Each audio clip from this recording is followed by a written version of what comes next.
ہے اتنا سنہرا ہے وہ عمر جس کے آداب پہ شیدا سقر، عز و شان عدالت پہ لاکھوں سلام۔ عزیزان گرامی، اس عمر کی ہم بات کرنے چلے ہیں جس کے متعلق میرے نبی نے خود فرمایا جس راستے سے عمر چلتے ہیں شیطان اس راستے پہ نہیں آتا ہے۔ جہاں تک عمر کی خوشبو جاتی ہے شیطان اس سے دور بھاگتا ہے۔ لو کان بعدی نبیا لکان عمر بن خطاب، حضور صلی اللہ علیہ وسلم فرماتے ہیں اگر میرے بعد کوئی نبی ہو سکتا تو عمر ابن خطاب ہوتے، لیکن میں خاتم النبیین ہوں، میرے بعد کوئی نبی نہیں آ سکتا۔ اس لیے کہ عمر فاروق رضی اللہ تعالیٰ عنہ کی زبان پاک ایسے مشورے ہوتے تھے، کئی مرتبہ کا معاملہ ایسا ہے لوگ الگ الگ مشورے دیتے، حضرت عمر جو مشورہ دیتے تھے اسی کے مطابق قرآن کی آیت آ جاتی تھی۔ الموافق رأیہ للوحی والکتاب، آپ کا لقب دیا گیا۔ پردے کے معاملات جو آئے عورتوں پر یہ حضرت عمر کے مشورے سے آئے، اذان دینے کے جو الفاظ ہیں یہ حضرت عمر کے مشورے سے ہیں، یہ تمام معاملات میں حضرت عمر نے خود مشورہ دیا تھا اور اللہ نے حکم بھی ویسے ہی نازل فرمایا۔ اور حدیث میں یہ ملتا ہے کہ عمر کی زبان پر اللہ کے کلمے ہوتے ہیں۔ اللہ رب العزت کی جو صداقت ہے، جو حقانیت ہے، وہ حضرت عمر فاروق کی زبان پر قائم ہوتی۔ سیدنا عمر فاروق رضی اللہ تعالیٰ عنہ نے 10 سال خلافت کے اس نظام کو سنبھالا۔ کتنے؟ 10 سال۔ لیکن آپ کا نظام ایسا تھا، آج پوری دنیا میں لاکھوں عمر ہوں گے لیکن صرف اگر آپ عمر کہو گے تو ذہن پہلے عمر ابن خطاب کی طرف جائے گا۔ لاکھوں عمر آئے گئے اس کے بعد، لیکن صرف اگر عمر کہو گے یا عمر فاروق کہو گے کسی کا ذہن دوسرے عمر کی طرف نہیں جاتا، اسی رسول کے عمر کی طرف جاتا ہے۔ اپنے تو اپنے غیروں نے بھی مثال تھی، غیروں نے بھی مثال تھی ہندوستان کی۔ یہاں پر گاندھی جی کو آپ کون نہیں جانتا؟ نہیں جانو گے تو وٹامن یم بھی نہیں رکھ سکتے۔ گاندھی جی نے خود اپنے تحریر میں لکھا ہے، موجود ہے یہ بات، موہن داس کرم چند گاندھی کی بات کر رہا ہوں کہ میرے پاس ہمارے پرانے لوگوں کی تاریخ پیش کرنے کے لیے کوئی چیز نہیں ہے، کیونکہ جن بھگوانوں کا تذکرہ آج کیا جاتا ہے، گاندھی جی نے کہا مجھے معلوم نہیں وہ حقیقت میں تھے بھی کہ نہیں تھے۔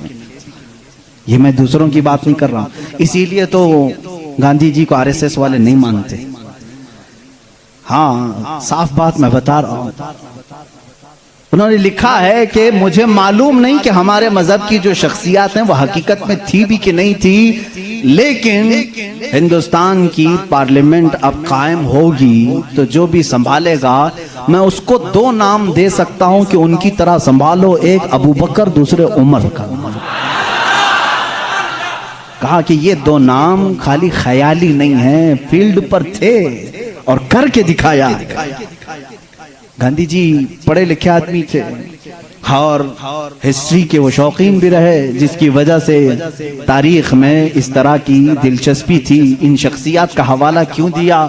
کچھ لوگوں نے پوچھا بھی، کہا کہ نظام خلافت، نظام حکومت سنبھالنے کا مطلب یہ نہیں ہے کہ کرسی پر بیٹھے اور کسی قلعے کی فصیل پر چڑھ کر کے صرف چلائے۔ یہ نظام حکومت سنبھالنے کا مطلب نہیں ہے۔ نظام حکومت سنبھالنا اگر چاہتے ہو، تمہیں اگر کرسی پر بٹھایا گیا ہے تو دوسری سب سے بڑی تمہاری ذمہ داری کیا ہوتی ہے؟ وہ یہ 2 خلیفہ کی زندگی میں دیکھو۔ حضرت عمر کہتے ہیں میں ڈھونڈ کر کے غریبوں کی مدد کرنا چاہتا تھا، جو بے کس ہے، جو مجبور ہے۔ مجھے مدینے میں ایک بوڑھی ایسی ملی جس کا کوئی نہیں تھا، وہ غریب بھی تھی، لاچار تھی۔ حضرت عمر کہتے ہیں میں نے سوچا اس بوڑھی کی خدمت کروں گا اس کے گھر میں جا کر کے، لیکن کسی کو پتہ نہ چلے۔ حضرت عمر کہتے ہیں میں صبح جب گیا اس کے گھر پر، اس کے گھر کا کچرا پورا صاف تھا، برتن دھوئے ہوئے تھے، اس کا بستر جھاڑا ہوا، لیکن وہ عورت اپنے بستر سے اٹھنے کے بھی قابل نہیں تھی، بوڑھی عورت تھی۔ حضرت عمر کہتے ہیں دوسرے دن میں گیا، پھر صاف ستھرا تھا، یہ بوڑھی عورت کیسے کام کر جاتی ہے اپنے گھر کے؟ تیسرے دن وہ کہتے ہیں میں فجر کی نماز سے پہلے چھپ کر دیکھنا چاہتا تھا یہ عورت اپنے ہاتھوں سے کیسے گھر کی صفائی کرتی، لیکن وہ کہتے ہیں میں چونک گیا دروازے پر ایک کوئی شخص آیا کمبل اوڑے ہوئے، جلدی جلدی جھاڑو جھاڑ رہا ہے، برتن مانجھ رہا ہے، بستر سلیقے سے لگا رہا ہے۔ اذان ہوئی اور فوراً باہر نکلا۔ حضرت عمر کہتے ہیں میں اس پر اسرار خادم کو دیکھنے کے لیے آگے بڑھا، کمبل اٹھایا تو وہ صدیق اکبر تھے، خلیفۃ المسلمین، وقت کا خلیفہ۔ اسی لیے تو غیروں نے متاثر ہو کر کے کہا دن میں اگر وہ نظام خلافت سنبھالتے تھے تو رات کو اپنی رعایا کی خبر گیری بھی کرتے تھے، رات کو اپنی رعایا کی خبر گیری کرتے تھے۔ یہی حال سیدنا عمر ابن خطاب کا ہے۔ حضرت عمر رضی اللہ تعالیٰ عنہ گشت کرتے تھے مدینے کی گلیوں میں۔ ایک بار تو ایسا ہوا کہ ملک شام سے واپس آ رہے تھے، حضرت عمر ایک گھر کے پاس رک گئے، اس گھر کی عورت جانتی نہیں تھی۔ حضرت عمر اس طرح سے اجنبی لوگوں کو پوچھتے بھی رہتے تھے۔ یہ فوٹو میڈیا اور سوشل میڈیا کا دور بھی نہیں تھا کہ ہر بادشاہ کا روزانہ فوٹو چھپنا لازم ہو، نہیں جانتے تھے، بہت سارے لوگ چہرے سے بھی نہیں واقف ہوتے تھے۔ حضرت عمر وہاں رک گئے، اس خاتون سے پوچھا خلیفۃ المسلمین عمر ابن خطاب کے بارے میں جانتی ہو؟ وہ کہتی ہاں جانتی ہوں، بہت اچھا آدمی، لیکن میری اس کو خبر نہیں، میری اس کو خبر نہیں۔ کہا کیوں؟ کہا مجھ تک اس کا غلہ پہنچا نہیں ہے، میرے گھر میں بھی فاقہ ہے۔ حضرت عمر نے کہا عمر امیر المومنین وہ مدینے میں رہتا ہے، تیرے تک خبر کیسے پہنچے گی؟ اتنی دور تو رہتی ہے ملک شام کے راستے میں۔ اس بوڑھی عورت نے کہا اگر اس کو یہاں تک کی خبر نہیں پہنچ سکتی تو اسے خلیفہ بھی نہیں بننا چاہیے۔ اگر اتنے دور کی کسی غریب کی خبر اس کو نہیں پہنچتی تو اسے خلیفہ بھی نہیں ہونا چاہیے۔ حضرت عمر اس رات اتنا روئے کہ ان کی داڑھی بھیگ گئی۔ سچ کہا اس خاتون نے، گئے بازار سے سامان خرید کر اپنے کندھے پر اٹھا لائے اور اس عورت کے گھر پہنچایا۔ ایک گھر مدینے کا ایسا بھی آپ نے دیکھا جہاں رات کو عورت اپنے بچوں کو تھپک کر سلاتی تھی اور ہانڈی میں کچھ جل رہا ہوتا تھا، آگ لگی ہے ہانڈی میں، پکنے کی آواز آتی۔ حضرت عمر دیکھ رہے تھے، آواز سن رہے تھے، بچوں کو ماں کہہ رہے سو جاؤ سو جاؤ، بچے کہہ رہے ماں تو روزانہ یہی بول کے سلاتی ہے، 2 دن سے پک رہا ہے، کب پکتا ہے، ہم رات کو بھوکے سو جاتے۔ حضرت عمر دستک دیتے ہیں، اس گھر والی سے پوچھتے ہیں کیا معاملہ ہے؟ کہا گھر میں کچھ بھی نہیں۔ پھر یہ ہانڈی میں کیا ہے؟ کہا پانی اور پتھر رکھی ہوں بچوں کو بہلانے کے لیے کہ اسی آس میں سو جائیں گے۔ حضرت عمر رضی اللہ تعالیٰ عنہ فرماتے ہیں مجھے اس کی خبر نہیں ہوئی، بیت المال میں گئے، پورا تھیلا اٹھایا آٹم کا، اناج کا، اپنے کندھے پر لے کر نکلے۔ ان کے غلام نے کہا یہ ہمیں دے دیں، ہم لے کر چلتے ہیں۔ سختی سے کہا قیامت کے دن کیا تو میرے اعمال کا بوجھ اٹھا پائے گا؟ مجھے اٹھانے دے۔ لے کر کے آئے، نقاب باندھے ہوئے تھے اپنے چہرے پر۔ اس خاتون سے کہا میں روٹیاں پکاتا ہوں۔ گھر میں داخل ہو کر آٹا گوندھا، روٹیاں پکائی، بچوں کو جگایا، ان کا منہ دھویا اور روٹیاں انہیں پروسنے لگے۔ وہ خاتون کی آنکھوں میں آنسو آ گئے۔ کہا تجھ جیسا فرشتہ اللہ نے اتارا ہے، میرے گھر کئی دنوں کے بعد غذا آئی ہے۔ اس خاتون سے حضرت عمر نے پوچھا عمر کے بارے میں تمہارا کیا خیال ہے؟ عمر کے بارے میں تمہارا کیا خیال ہے؟ وہ کہتی ہے بہت نیک ہے، خلیفہ رسول ہے، لیکن کیا کروں مجھ جیسی غریب کی فریاد شاید اس تک نہیں پہنچی۔ اگر میرے بچے بھوکے مر گئے تو میں قیامت کے دن یہ شکایت ضرور کروں گی۔ حضرت عمر ہچکیاں لگ گئیں، زور سے ہچکیاں آ گئیں حضرت عمر کو۔ وہ خاتون کہنے لگی میرے بھائی تجھے کیوں اس بات کا خوف ہے؟ تجھے کیوں اس بات کا ڈر ہے؟ تو کیوں رو رہا ہے؟ حضرت عمر جن کی آنکھیں لال ہو چکی تھی، غم کی وجہ سے بدن پہ کپ کپی تھی، نقاب ہٹایا، اس خاتون کو کہا عمر ابن خطاب میں ہی۔ وہ خاتون مچل گئی اور کہا اے رب ذوالجلال تو گواہ ہو جا، میں عمر کی یہاں پر بھی گواہی دیتا ہوں اور قیامت کے دن بھی گواہی دوں گی کہ اگر کسی غریب کی خبر گیری کوئی کر سکتا ہے تو وہ عمر ابن خطاب ہے۔ 1 سال پورے مدینے میں قحط آ گیا، وہ پورے سال تک حضرت عمر فاروق نے سالن نہیں کھایا، روٹی کو پانی میں بھگوتے تھے، کھاتے تھے۔ لوگ کہتے تھے آپ کیوں نہیں کھا رہے ہیں، آپ خلیفہ ہیں؟ کہتے تھے قحط کا دور ہے، پتہ نہیں کون بھوکا ہے اور کون کھایا ہے، میں اس وقت تک نرم نہیں کھاؤں گا جب تک میری پوری رعایا خوشحال نہ ہو جائے۔ حضرت عمر کا یہ نظام تھا، جس کے بعد حالات ایسے ہو گئے، صرف 2.5 سال کے بعد صرف 2.5 سال کی خلافت کے بعد مدینے کے حالات یہ تھے میرے عزیزو، مدینے والے اپنی زکوٰۃ لے کر باہر آتے تھے، لینے والا کوئی نہیں تھا، زکوٰۃ لینے والا کوئی نہیں، سب زکوٰۃ دینے والے تھے۔ سیدنا عمر ابن خطاب رضی اللہ تعالیٰ عنہ نے اتنا کیپیبل کر دیا تھا، حضرت معاذ بن جبل یمن سے وہاں کا مال غنیمت مدینے میں بھیجتے ہیں حضرت عمر کے پاس کہ مدینے کے غربا اور مساکین میں یہ بانٹ دیں۔ بہت مال آیا تھا، حضرت عمر نے وہ زکوٰۃ کے مال کو حضرت معاذ بن جبل پر یہ کہہ کر کے واپس کر دیا، مدینے میں اب کوئی فقیر نہیں رہ گیا، سب زکوٰۃ نکالتے ہیں، اس کا کوئی مستحق نہیں، یمن میں ہی بانٹ دو۔ حضرت معاذ نے پھر دوبارہ بھیجا کہ یمن میں بھی کوئی فقیر باقی نہیں ہے، جو تھے ان کو بانٹنے کے بعد یہ بھیجا گیا ہے۔ حضرت عمر نے وہ مال دور کے کسی ملک بھیجا جہاں فقراء و مساکین تھے۔ یہ نظام عدل اگر کوئی قائم کر سکتا ہے تو وہ عمر ابن خطاب ہے رضی اللہ تعالیٰ عنہ۔ اور جانتے ہیں پوری کائنات کے لیے، پوری دنیا کے لیے حضرت عمر کے وہ کام جو آج بھی دنیا ان کی پیاسی ہے، اور پارلیمنٹ کے لا بنانے والوں کے لیے میرا چیلنج ہے، عمر ابن خطاب کے بنائے ہوئے قوانین کو چھوڑ کر آج پوری دنیا کی کسی پارلیمنٹ میں مکمل لا کوئی بنا ہی نہیں سکے گا، اس لیے کہ جرائم کے قوانین، بچوں کے قوانین، عورتوں کے قوانین، بوڑھوں کے قوانین، سب کے قوانین سب سے پہلے حضرت عمر فاروق نے مرتب کیے۔ اور جانتے ہیں یہ لے آؤٹ بنانے والا سسٹم، ڈیولپ کرنے والا سسٹم، سٹی بنانے کا پلان سیدنا عمر فاروق کا دیا ہوا ہے۔ سب سے پہلے بصرہ اور کوفہ آپ نے بنایا تھا، یعنی ماسٹر پلاننگ کے ساتھ سٹی بنائی گئی۔ روڈ بنانے کا سب سے پہلا کام حضرت عمر فاروق نے کیا ہے۔ تاریخ سب سے پہلے حضرت عمر فاروق نے قائم کی۔ بیت المال کا نظام سب سے پہلے حضرت عمر نے قائم کیا ہے۔ مسجدوں کے مؤذن اور مسجدوں کے اماموں کے لیے تنخواہ کا سسٹم حضرت عمر فاروق نے قائم کیا ہے۔ اور اتنا ہی نہیں، عدل کا حال تو ایسا تھا کہ کسی کے ساتھ کوئی رعایت نہیں، کسی کے ساتھ کوئی رعایت نہیں، چاہے وہ کوئی بھی ہو۔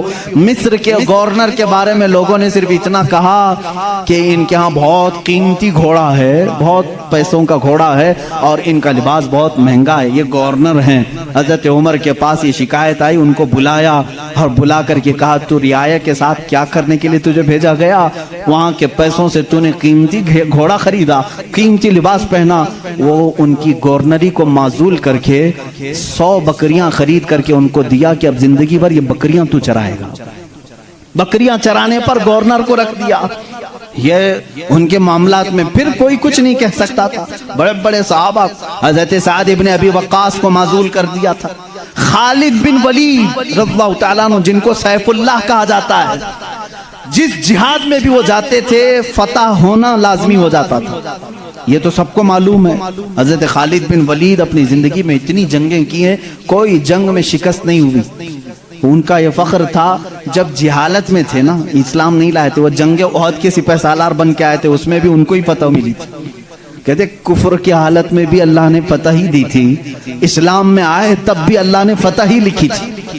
حضرت خالد بن ولید ایک ایسے جرنیل کا نام ہے جس کا نام قیامت تک قائم رہے گا، لیکن حضرت عمر فاروق رضی اللہ تعالیٰ عنہ نے سپہ سالاری سے ان کو معزول کر دیا تھا۔ سسپینڈ کرنا معمولی بات نہیں، لیکن حضرت عمر کیوں کرتے تھے جانتے ہیں؟ بعض لوگ اس کو نکتہ چینی کرتے ہیں، حضرت عمر اس کو ہٹائے اس کو ہٹائے۔ حضرت عمر فاروق رضی اللہ تعالیٰ عنہ کے پاس کچھ لوگ سفارش لے کر کے آئے، خالد بن ولید کے بغیر جہاد کا میدان کیسے ہوگا؟ ان کو آپ نے معزول کیا۔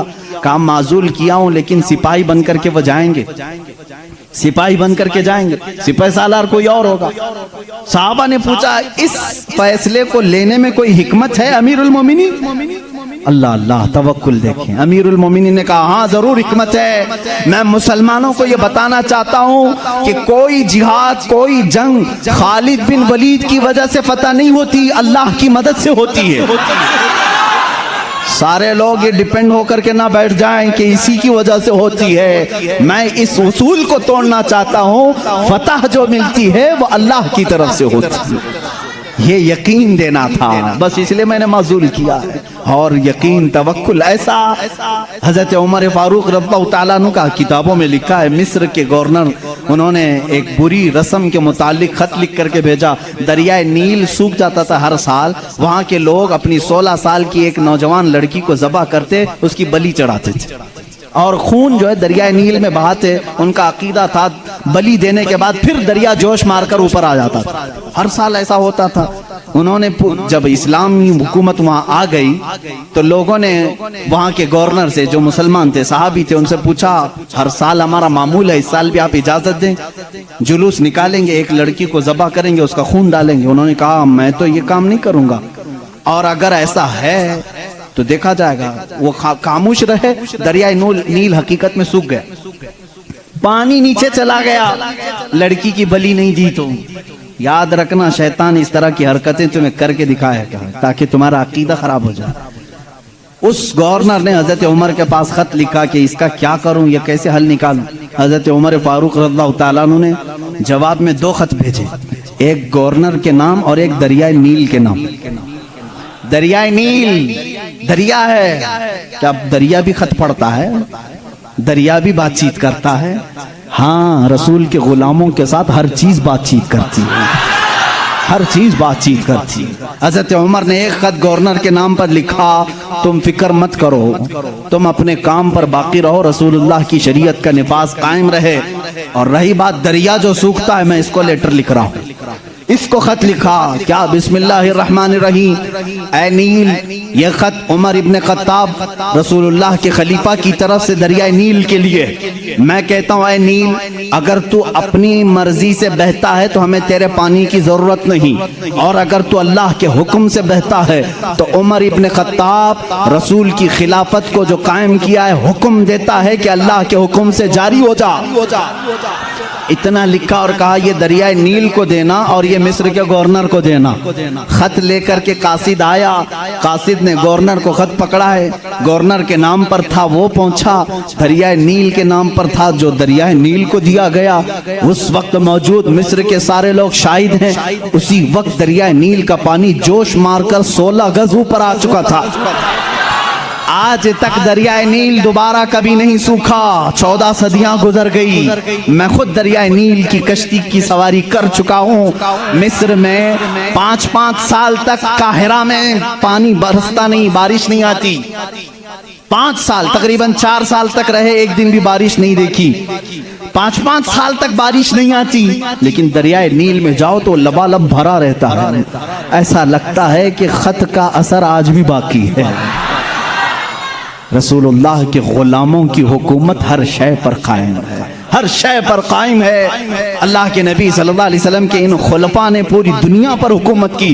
کیوں نہ حکومت کریں, اس لیے کہ یہ تابع تھے اللہ اس کے رسول کے. تو اللہ نے یہ وعدہ کیا ہے, ان تنصروا اللہ ینصرکم, اگر تم اللہ کے دین کی مدد میں لگے رہو, اللہ پوری کائنات کو تمہاری مدد میں لگا دے گا, تمہاری مدد میں لگا دے گا. وہ صحابہ کیسے تھے جو میڈیٹرین سی آج بھی موجود ہے, بحر متوسط, عرب سے یورپ میں جانا تھا. کچھ صحابہ اکرام وہ بھی ہیں جنہوں نے ایک دریا کے پاس آ کر گھوڑے روک لیے. دریا سامنے, سمندر ہے, ادھر کے کنٹری میں جانا ہے, کشتیاں کسی کے پاس نہیں. جو جرنیل صحابی تھے, سپہ سالار, سبوں نے کہا کیا کریں, یہاں دریا کشتی کوئی نہیں لایا, ہم واپس چلیں, دوسرا کوئی راستہ دیکھیں. اس صحابی نے کہا بہت لمبا سفر کر کے آئے, واپسی کا کوئی راستہ نہیں ہو سکتا. کہا سامنے سمندر ہے. کہا ہم رسول کے غلام ہیں, رسول کریم صلی اللہ علیہ وسلم کے غلام ہیں, بھلا آج تک کوئی آندھی ہمارا راستہ روک سکی ہے, کوئی طوفان ہمارا منہ موڑ سکا ہے. اس صحابی نے ایسی تقریر کی اور صحابہ نے پوچھا کرنا کیا ہے یہ تو بتائیں. سپہ سالار صحابی نے کہا اللہ کا نام لو, گھوڑے دوڑاؤ, سمندر میں چلتے چلو. وہ صحابہ کہتے ہیں سپہ سالار صحابی آگے بڑھتے رہے, سمندر میں گھوڑے دوڑتے رہے, یہاں تک کہ پورے سمندر کا سفر طے ہو گیا. کسی گھوڑے کی ٹاپ پر ایک بوند پانی تک نہ لگا. دشت تو دشت ہے, اقبال نے اسی کے لیے کہا دشت تو دشت ہے, دریا بھی نہ چھوڑے ہم نے, بحر ظلمات میں دوڑا دیے گھوڑے ہم نے. دی اذانیں کبھی یورپ کی کلیساؤں میں تو کبھی افریقہ کے تپتے ہوئے صحراؤں میں، آ گیا عین لڑائی میں گر وقت نماز، قبلہ روحوں کے زمین بوس ہوئی قوم حجاز، ایک ہی صف میں کھڑے ہو گئے محمود و ایاز، نہ کوئی بندہ رہا نہ کوئی بندہ نواز۔ یہ ہماری تاریخ ہے، یہ ہماری شان ہے۔ سیدنا عمر ابن خطاب رضی اللہ تعالیٰ عنہ کے دور خلافت کے سنہرے کام بہت طویل ہے میرے عزیزو۔ اس نظام عدل کو میں آج بھی چیلنج کرتا ہوں۔ غسان کا ایک بادشاہ اسلام میں آیا ہے، اسلام قبول کر کے آیا ہے، حج کے لیے نکلے خوشی میں سارے مسلمان، حضرت عمر بھی اس میں ساتھ میں تھے، خلیفہ تھے۔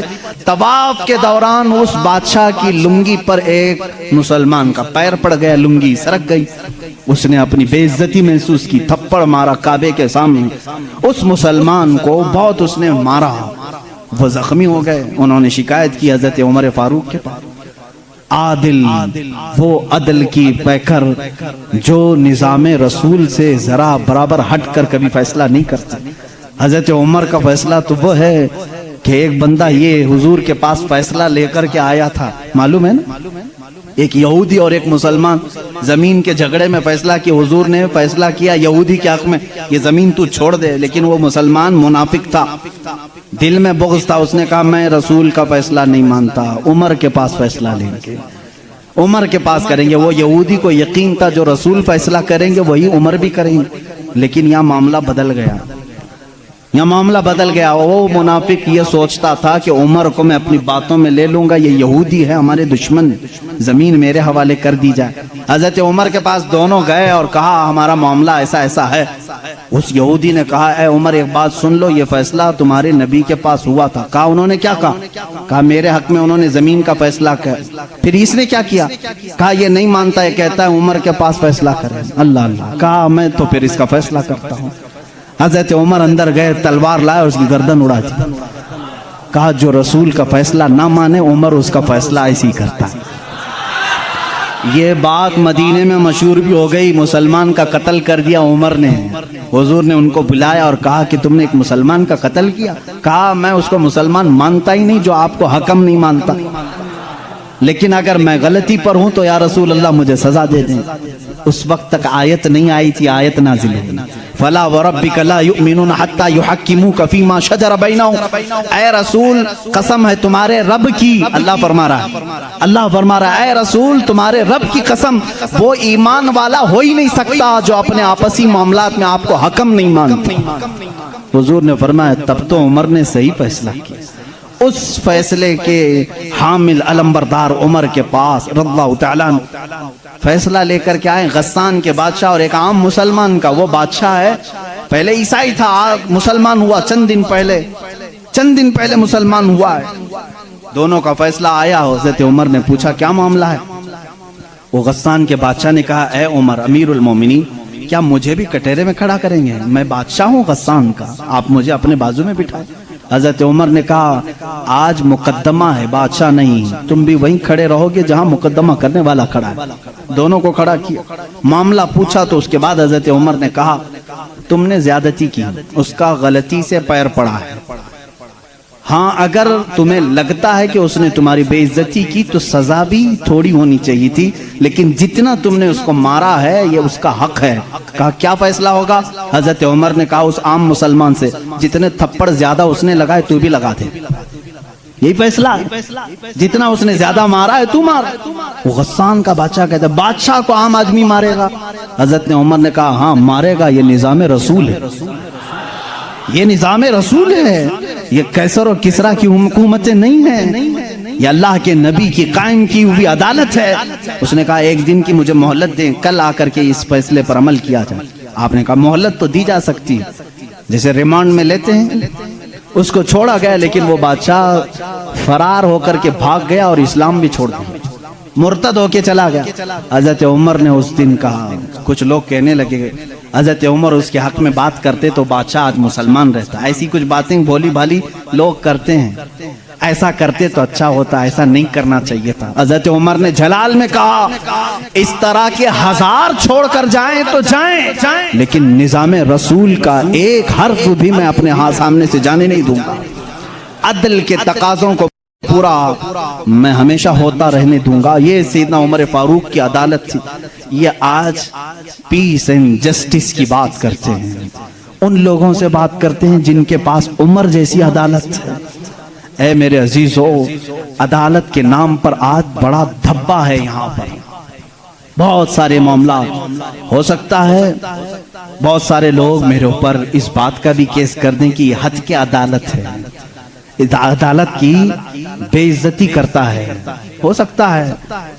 میرے عزیزو، میں اس عدالت کی عزت کرتا ہوں جہاں عدالت ہوتی ہے، میں اس کو جج اور عادل نہیں مانتا جو پارلیمنٹ کی سیٹ کی بھوک میں مسجدیں بیچ دیتا ہوں۔ میں اس کی عدالت کو نہیں تسلیم کرتا جو ایک قلیل جماعت کو نظر انداز کر کے حاکم پارٹی کی طرف بولتا ہے۔ میرے عزیزو، ایسے لوگ دنیا میں بہت سارے آئے جو ضمیر فروش ہوتے ہیں، ضمیر فروش ہوتے ہیں۔ ہندوستان بھی اسی ڈگر پر چلنے لگ گیا۔ اب تک دنیا کی سب سے بڑی ڈیموکریسی، سب سے بڑی جمہوریت ہندوستان میں تھی، جہاں پر نظام ایسا تھا، ہمارا عدلیہ کا نظام بہت اچھا تھا، ہماری کورٹ جتنی تھی یہاں پر سب کے ساتھ برابر کا سلوک کیا جاتا تھا، ہندو ہو مسلم ہو۔ آج بھی بہت سارے جج ہیں جو اوتھ لیتے ہیں کہ میرا دین، میرا مذہب، میرا سب کچھ انصاف ہوگا، سمویدھان ہوگا، میں سامنے کسی کو نہیں دیکھوں گا۔ دیکھتے نہیں آپ، جج کے سامنے پٹی باندھے ہوئے ایک مورتی کو رکھا جاتا ہے، کیوں؟ قانون جب بھی ہوتا ہے وہ سامنے والے کو دیکھ کر کے نہیں، اس کے پروف ثبوت دیکھ کر کے۔ لیکن یہاں پر اب عام بچے کو بھی بیوقوف بنایا جا رہا ہے۔ میں اس بات کی آواز اٹھانا چاہوں گا، اس ظلم کو بند کرو، اس ظلم کو بند کرو، اور یہ ڈکٹیٹرشپ جو لائی جا رہی ہے، اس جمہوریت کو ختم کر کے، قتل کر کے، دیکھنا چند دنوں کے بعد یہ سارے نظام ختم کرنے کی بات کریں گے۔ آج مسلمانوں کے خلاف ایک زہر پھیلایا جا رہا ہے، اسی طرح چند دنوں کے بعد اب دلتوں کی باری آئے گی، اس لیے کہ دلتوں کو بھی ایک آنکھ نہیں بھاتے، یہ کبھی پسند نہیں کرتے، یہ 2000 سال پرانا نظام منوسمرتی کا لانا چاہتے ہیں جہاں صرف چند لوگوں کی حکومت ہوگی۔ جانتے ہیں، تاریخ اٹھا کر کے پڑھو، اسی سرزمین پر ایسے ظلم کیے گئے ہیں جہاں چند برہمنوں نے کم ذات کے لوگوں کے کان کاٹے ہیں، جہاں لوگوں کے کانوں میں گرم تیل ڈالے ہیں۔ اسی سرزمین پر کم ذات کے لوگوں کو کوڑا کرکٹ میں گھر بنانے پر مجبور کرتے تھے، جہاں اعلیٰ ذات کے لوگوں کے پیشاب پخانے ہوتے تھے وہاں دلت برادری کو رکھنے پر ہی مجبور کرتے تھے۔ ہر ایک کے گلے میں رسی باندھ کر ایک مٹکا لٹکاتے تھے کہ تھوکنا ہے تو دلت زمین پر تھوک نہیں سکتا، اس مٹکے میں تھوکے گا، اس لیے کہ اس کا تھوک زمین پر پڑے تو یہ اپشگن سمجھتے تھے۔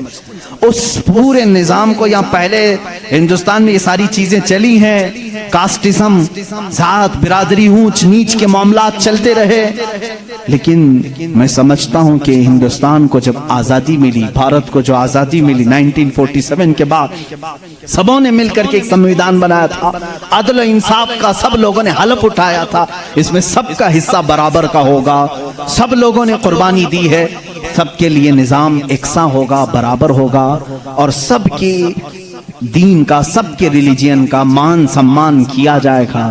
لیکن اب جو حالات ہیں میرے عزیزو، یہ دوسری ڈگر پر چل پڑے۔ اب یہاں پر اس سمویدھان کو یہ ختم کرنے کی بات کر رہے ہیں جو امبیڈکر کی سرپرستی میں بنائے گئے تھے، اس کو ختم کر کے یہ نئے سمویدھان کی بات کرنے جا رہے ہیں۔ چند دنوں کے بعد یہ ووٹنگ پاور بھی ختم کرنے کی بات کریں گے، تم سب کو ووٹ دینے کا بھی حق نہیں ہوگا، ٹھہرنے کی امیدوار ہونے کی بات تو دور ہے۔ میں اس نظام کی کھلم کھلا مخالفت کرتا ہوں اور مذمت کرتا ہوں، میں مذمت کرتا ہوں۔ ہمارے لیے وہی بھارت اور وہی ہندوستان اچھا ہے جو ہمارے بڑوں نے اپنے خون کی قربانی سے آزاد کیا ہے۔ آپ سب اسی بھارت کو تسلیم کریں گے یا نئے نویلے بھارت کو؟ ہم اس نوے نویلے بھارت کو جس ڈگر پر یہ لے جا رہے ہیں کاسٹزم کی پر، ہم اس کو نہیں تسلیم کرتے۔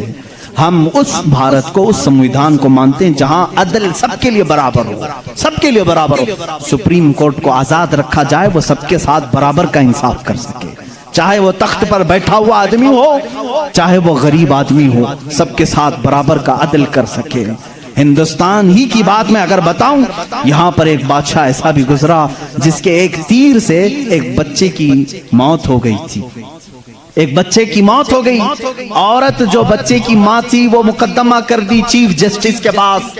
اس وقت کے جو چیف جسٹس تھے قاضی سراج الدولہ، انہوں نے طلب کیا بادشاہ کو طلب کیا، اسی ہندوستان کی بات کر رہا ہوں۔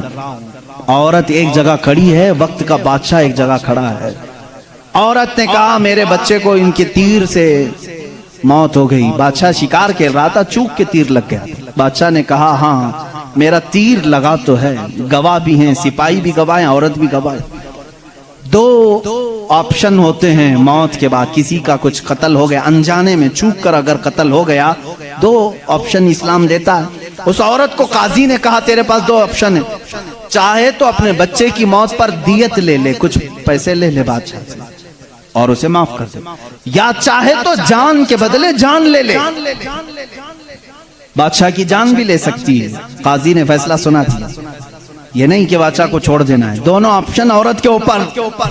وہ عورت نے جب دیکھا کہ عدل کا یہ پیکر اسلامی نظام ہے، بادشاہ کے تیر لگا ہے اور قاضی صحیح فیصلہ دے رہا ہے، اس عورت نے کہا اگر یہ قاضی آج اس طرح کا صحیح فیصلہ دے رہا ہے تو اس طرح کے بادشاہ کی وجہ سے ہی، بادشاہ ایسا ہوگا اسی لیے قاضی ایسا ہے۔ اس عورت نے کہا میں اس بادشاہ کی جان بخشتی ہوں، میرے بچے کے لیے جو دیت بنتی ہے وہ بادشاہ مجھے دے دے۔ بادشاہ نے جتنی دیت بنتی تھی اس سے زیادہ اسے دیا، اور جب یہ معاملہ ختم ہوا تو بادشاہ قاضی کے پاس آیا اور اپنا جبہ کھولا، اس میں خنجر تھا، خنجر نکالا، کہا قاضی، وہ اس وقت کے سپریم کورٹ کا چیف جسٹس تھا قاضی۔ بادشاہ کیا کہتا جانتے ہو؟ مجھے جب پتا چلا میرے اوپر مقدمہ ہے اور مجھے معلوم تھا میرے تیر سے ایک بچہ فوت ہوا ہے، میں آج کورٹ میں آ رہا تھا، میں ساتھ ہی خنجر لے کے چلا۔ قاضی نے پوچھا کیوں لے کے چلے؟ کہا میں یہ دیکھنا چاہتا تھا کہ اگر فیصلہ قرآن و حدیث کے مطابق ہو تو ٹھیک ہے میں مان لوں، اور ذرا برابر اگر بادشاہ کا خیال کر کے قاضی نے کیا تو اسی خنجر سے قاضی کو قتل کر دو۔ بادشاہ نے یہ کہا، قاضی مسکرایا اور اپنے گدے سے اٹھ گیا اور چادر ہٹائی، نیچے بہت بڑا کوڑا تھا۔ کہا بادشاہ تمہیں معلوم ہے میں آج پہلی مرتبہ اس کرسی پر آنے کے بعد، اس گدے پہ آنے کے وقت کوڑا نیچے لے کر بیٹھا ہوں۔ کہا کیوں؟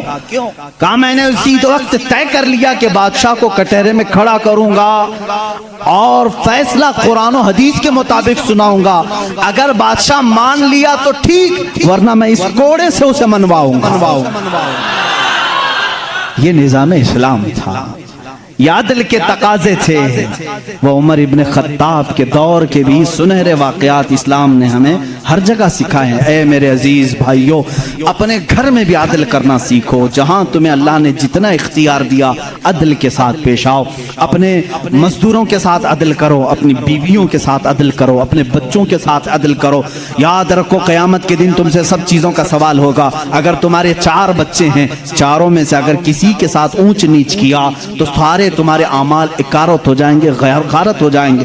ایک بچے کے ساتھ بھی تم ناانصافی نہیں کر سکتے، سارے کے ساتھ برابر کا سلوک کرو۔ اگر کسی کی 2 بیویاں ہیں تو فرمایا گیا عدل کا تقاضا پورا کرو۔ ماں باپ اگر دونوں ہیں تو دونوں کے ساتھ عدل کا تقاضا پورا کرو۔ یہ نہیں کہ ماں کی طرف جھکاؤ ہو گیا باپ کو گالیاں دیتا ہے، یا باپ کی طرف ہو گیا ماں کو کوستا ہے، نہ، سب کے ساتھ عدل اسلام سکھاتا ہے۔ تم اگر کسی کمپنی کے مالک ہو، فیکٹری کے مالک ہو، مزدوروں کے ساتھ عدل کرو، اس لیے کہ قیامت کے دن اس سے بھی تمہارا سوال ہوگا۔ عدل اسلام سکھاتا ہے۔ وہ عمر ابن خطاب رضی اللہ تعالیٰ عنہ کی زندگی پاک سے ہمیں ملے ہیں۔ میرے عزیزو، مجھے وقت تاخیر سے یہاں تک پہنچ چکا ہے اور میں سمیٹوں گا تو میں سمجھتا ہوں عثمان ابن عفان اور حیدر کرار رضی اللہ تعالیٰ عنہما کی ذات کے ساتھ ناانصافی ہو جائے گی، اور میں قطعاً یہ نہیں چاہتا کہ ان بزرگ ہستیوں کے ساتھ جہاں ایک ذوالنورین ہے تو دوسرا حیدر کرار ہے، جن کی ذات دو جملوں میں کمپلیٹ نہیں ہو سکتی، دو باتوں میں مکمل نہیں ہو سکتی، اس لیے تھوڑی سی قربانی کے ساتھ کل کی ایک اور رات ہم انشاءاللہ ان خلفاء کی زندگی پر گفتگو کریں گے۔ اس لیے کہ میرا معمول تو یہ تھا کل کا دن میں نے پورے اہل بیت کے لیے وقت کرنا تھا، لیکن خلفاء راشدین کی بات کے بعد انشاءاللہ العزیز اہل بیت اطہار کی بھی زندگی ہم ذکر کریں گے۔ ان دو ہستیوں کی میں نے مختصر جھلکیاں آپ کے سامنے رکھی۔ خلاصہ کلام، زندگی میں دو باتیں آج لے کر کے جاؤ، ایک صدیق کی صداقت، دوسرے عمر کی عدالت۔ اگر یہ زندگی میں آ گئیں تو سمجھ لو اقبال نے کیا کہا ہے جانتے ہیں؟ شاعر مشرق کہتے ہیں سبق پڑھ پھر صداقت کا، عدالت کا، سخاوت کا۔ سبق پڑھ پھر صداقت کا، عدالت کا، سخاوت کا، لیا جائے گا کام تجھ سے دنیا کی امامت کا، لیا جائے گا کام تجھ سے دنیا کی امامت کا۔ مطلب یہ ہے جس کے اندر تین چیزیں آ گئی، صدیق کی صداقت آ گئی، عمر کی عدالت آ گئی، عثمان کی سخاوت آ گئی، تو پھر کوئی اسے فکر کی ضرورت نہیں، اب قوم اس سے امامت کا ہی کام لیا کرے گی، اس لیے کہ وہ ہر ایک کا امام بننے کے قابل ہوگا جس کے اندر یہ تین چیزیں آ گئی، صداقت، عدالت اور سخاوت۔ آج ان تین چیزوں کے اوپر محنت کرو میرے عزیزو۔ صداقت کا تقاضا یہ ہے حق بولو، حق پر قائم رہو، حق بولنے کے لیے کسی سے خوف نہ کھاؤ، جب تک زبان چل رہی ہے بولو۔ میں تو یہی سمجھتا ہوں، میرا مذہب، میرا مسلک یہی ہے، میں حسینی ہوں، حق گو ہوں، میں حسینی ہوں، وفادار ہوں، میں حسینی ہوں، شجاعت کا علمبردار ہوں، یہ ہمارے نعرے ہونے چاہیے۔ میں حسینی ہوں، یزید کے ہاتھ میں ہاتھ دینے والا نہیں، میں حسینی ہوں، حکومت کے دباؤ میں آنے والا نہیں، میں حسینی ہوں، ظلم کا ساتھ دینے والا نہیں، میں حسینی ہوں، مظلوموں کے ساتھ رہنے والا ہوں۔ اسی طرح آپ سب یہ بھی نعرہ لگائیں گے میں صدیق کی صداقت کا علم بردار ہوں، بات 50,000 کے مجمع میں بھی وہی کروں گا اور 5 لوگوں کے مجمع میں بھی وہی کروں گا۔ اگر 5 مسلمان ہیں تب بھی میں کہوں گا اللہ سب سے بڑا ہے، تخت پر مجھے بٹھایا جائے تب بھی کہوں گا اللہ سب سے بڑا ہے۔ یہ صدیق کا مزاج ہمیں دیتا ہے، صدیق کی ذات سے جو مزاج ہمیں ملتا ہے وہ یہ ہے اگر تم تخت پر بیٹھو تب بھی یہ کہو اللہ سب سے بڑا ہے، اور اگر تم اپنے گھر میں ہو تب بھی کہو اللہ سب سے بڑا ہے۔ اور عمر کا مزاج کیا کہتا ہے جانتے ہو؟ ایک بار آپ کو لوگوں نے امیر المومنین کا نعرہ لگایا جب بیت المقدس فتح ہوا تھا، اللہ اللہ آپ رو پڑے، سارے لوگوں کو جمع کیا، ایک اونچے ٹیلے پر کھڑے ہو گئے، خطبہ دیا، رونے لگے، اے مسلمانوں آج تم نے مجھے امیر المومنین کہہ کے پکارا ہے، امیر المومنین کہہ رہے ہو، سنو میں اپنی حیثیت بتاتا ہوں، میری ذات کیا ہے، میں خطاب کا وہی بیٹا عمر ہوں۔ آپ کے باپ کا نام کیا تھا؟ خطاب۔ حضرت عمر کہتے ہیں میں خطاب کا وہی بیٹا عمر ہوں جس سے بچپن میں 2 بکریاں بھی نہیں سنبھالی جاتی تھی۔ میرے باپ مجھ کو 2 بکریاں دے کر بھیجتے تھے، میں انہیں سنبھالنے کے لیے جاتا، کبھی ایک ادھر بھاگتی کبھی وہ ادھر بھاگتی۔ میرے باپ بڑے سخت تھے، مجھے گھونسے مارتے تھے، مجھے تھپڑ مارتے تھے، میں بارہا میرے باپ کی مار کھایا ہوں، مجھ سے 2 بکریاں نہیں سنبھالی جاتی تھی۔ اور آج حالت یہ ہے 25 لاکھ مربع میل پر تنہا عمر فاروق کی زماں میں حکومت ہے۔ مجال ہے ملک شام میں کوئی آواز اٹھا سکے، مجال ہے کوئی یمن میں آواز اٹھا سکے، مجال ہے کوئی مصر میں آواز اٹھا سکے، مجال ہے کوئی عراق میں آواز اٹھا سکے، کسی کی آواز نہیں اٹھتی۔ بیک وقت اس زمانے کی 7 کنٹریوں کو تنہا مدینے میں بیٹھ کر کے وہ دیکھ رہے تھے۔ نہاوند میں جنگ ہو رہی ہے، نہاوند میں جنگ ہو رہی ہے، ایک صحابی ساریہ، ان کو عمر فاروق مسجد نبوی میں خطابت کے درمیان پکار کر کہتے یا ساریہ الی الجبل، یا ساریہ الی الجبل، یا ساریہ الی الجبل۔ مدینے میں حضرت عمر فاروق جمعہ کا خطبہ دے رہے ہیں اور پکار رہے ہیں ساریہ پہاڑ کی طرف جاؤ، پہاڑ کی طرف جاؤ، پہاڑ کی طرف جاؤ۔ مسجد میں بیٹھے ہوئے کسی کو کچھ سمجھ میں نہیں آیا۔ 1 مہینے کے بعد وہ لشکر نہاون سے آیا، پوچھا گیا کیا ہوا تمہارے ساتھ؟ حضرت ساریہ اس جنگ کے سپہ سالار تھے، کہتے ہیں قریب تھا کہ ہم شکست کھا جاتے، ہم لٹ جاتے، جمعہ کا وقت تھا، عین دوپہر کے وقت پہاڑوں کے اوپر سے ہمیں آواز آنے لگی، اے ساریہ پہاڑ کی طرف طرف آ جاؤ, پہاڑ کی طرف آ جاؤ, پہاڑ کی طرف آؤ. ہم اس آواز کو لبیک کہتے ہوئے چڑھے, اللہ نے ہمیں فتح یابی عطا فرمائی. اے میرے عزیزو, مسلمان کہتے ساریہ تجھے معلوم ہے یہ آواز کسی اور کی نہیں, وہ مدینے سے بیٹھ کر عمر فاروق نے تمہیں پکارا تھا. جب رسول اللہ کا یہ غلام, رسول اللہ کے یہ غلام مسجد نبوی کے ممبر سے آواز دے کر کے ملک شام کے نہاوند میں مدد کر سکتے ہیں, تو پھر میں یہ کیوں نہ کہوں ہم یہاں سے پکاریں وہ وہاں سے سنیں. مصطفیٰ کی سماعت پہ لاکھوں سلام, دور و نزدیک کے سننے والے وہ کان, کان لالے کرامت پہ. یہ ہمارا عقیدہ ہے.